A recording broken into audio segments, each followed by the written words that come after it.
የነበርኩ ክፍለ ጦር 11ኛ ነው እና የገባው ትግል 2002 ነው ገባው እና አሁን ደግሞ የነበረ አሁን ግዳጅ ላይ ከመግባቱ በፊት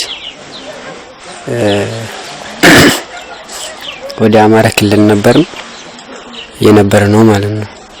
ያው መጀመሪያ ሰሜን ይዝ ነበረ በአዲሱ አደረጃጀት ደቡብ ይዝ ገባን ማለት ነው። ከገባን ደግሞ እኛን የደረሰ ወደ የኛ አህዱ ብርጌዷ ጠቅላላ ከከሚሴ እስከ ቆቦ አላማጣ ዙሪያ እዛ ነበርን። ከዛ ያው ኦፕሬሽኑ ሲደረግ ኋላ ነበርኩት ኦርዲናንስ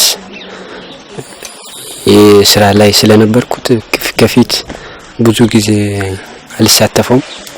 ከኋላ ነው አቅርቦት ላይ ነበር። 11ኛ ክፍለ ጦር ዛላምበሳ ነበር። ዛላምበሳ ነበርን። የኔ ሻለቃ ናት እንደው ዛላምበሳ ነበረች። እሺ። ከዛ ተቀየረን 2010 ላይ ወደ ቆቦ ገባን። ከዛ ብርጌዱ በጠቅላላ ከሚሴ ቡርቃ ነው ማዘዣችን እዛ ነበር። ጥሩ። አሁን ለኢትዮጵያ ሕዝብ አንድ ግልጽ ማድረግ ያለብን ነገር አለ። ሰሜን እዝ ላይ ጥቃት ተፈጸመ ሲል ራቆታቸው ተላኩ ምናምን ሲሉ ነው እና አብይ አህመድ የሚናገሩትና እንደው አንተ የሰማኸው ነገር ካንተ ጓዶች የሰማኸው ነገር ምንድነው የሚለው ነገር እስኪ ለኢትዮጵያ ነገር። አይ ከኔ ከጓደኞቹ እንደሰማሁት ከሆነ ተይዘን ታፍነን ነበርን ብሎ ተይዞ ደግሞ የተያዙ ልጆች መጥቶ ለኔ ያስተላለፉልን ነገር አይ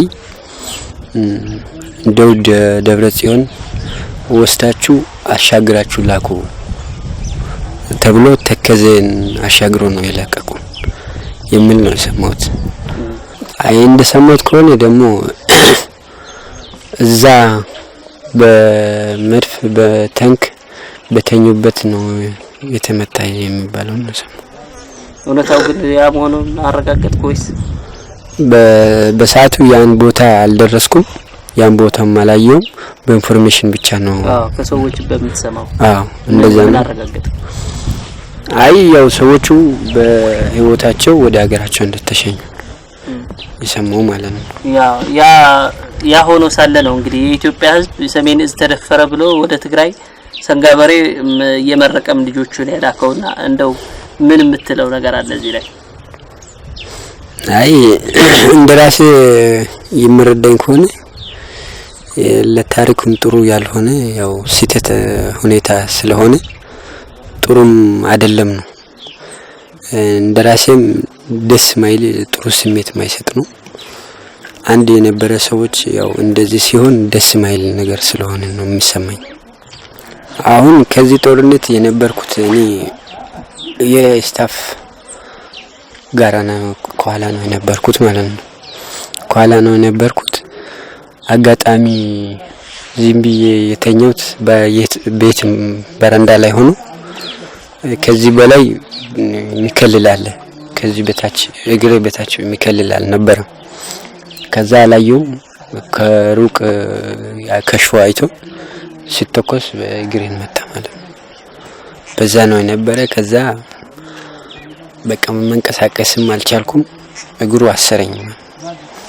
ከዛም መከተል አልቻልኩም። እዛው ቁጭ ብዬ ቀረው። አይ እንደሰማሁትም ከሆነ ደግሞ ምንም እንደማይደረግ ኢንፎርሜሽን በሰማው መሰረት እጅ ለመስጠት ተገድቻለሁ ማለት ነው። ጥሩ። አሁን መናገር ያልቻላችሁት እስካሁን አንድ ነገር አለ። ይህ ጦርነት ከሰራዊት ጋር የተደረገ ጦርነት ነው ወይስ በህዝብ ላይ የተደረገ የዘር ጭፍጨፋ ነው? ከህዝብ ተጨማሪ ነው።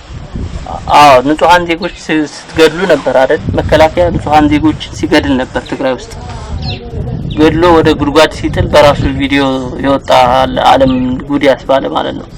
ስለዚህ ይህንን በእናንተ አንደበት ብትናገሩት ጥሩ ይመስለኛል። ከህዝብ ጋር የተደረገ ጦርነት ነው ወይስ ከትግራይ ሰራዊት ብቻ የተደረገ ጦርነት ነው? ከትንሽ የትግራይ ሰራዊት ጋር የተደረገ ጦርነት ነው ወይስ ንጹሃን ዜጎች ያለቁበት ጦርነት ነው? እንዴት ነው የምታየው አንተ?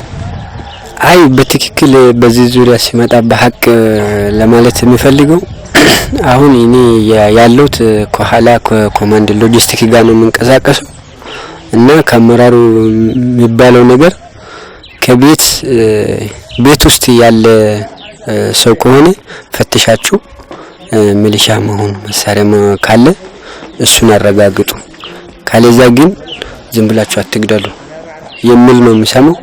ከፊት ሲገሉ አላየውም ማለት ከኋላ ነው የምንጠጋ ቁስለኛ ምናምን ነው የምናወጣው ማለት ነው። ሐኪምም ከኛ ጋር ስለሆነ ይሄ ነው ስራችን የምንሰራው እና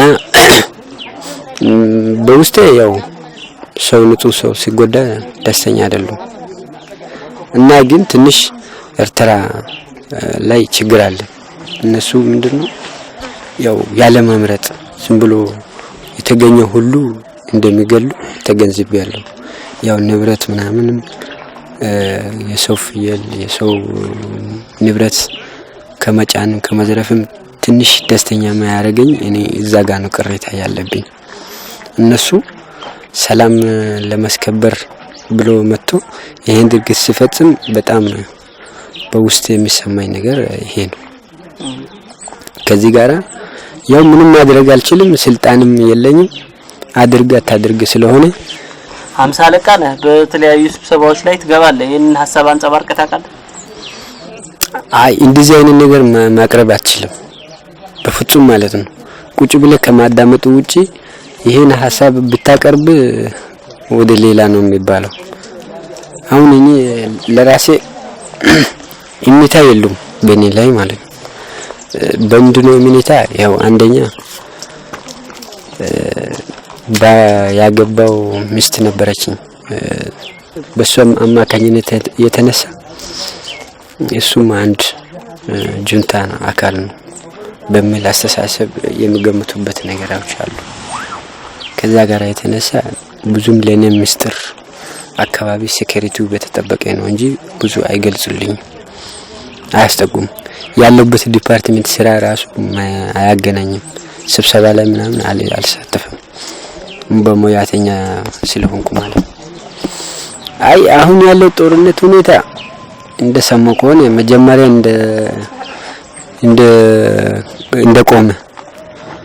እንደቆመ እንደታወጀ ነው የሰማሁት እና ግን እስካሁን ያው ግዳጁ ማለቂያ እንደሌለ ነው ያው እስካሁን እየቀጠለ እንዳለ ነው የሚያየው እና በምን ሁኔታ እንደሚቆም እኔ ራሱ ግራ ገባኛል ነው።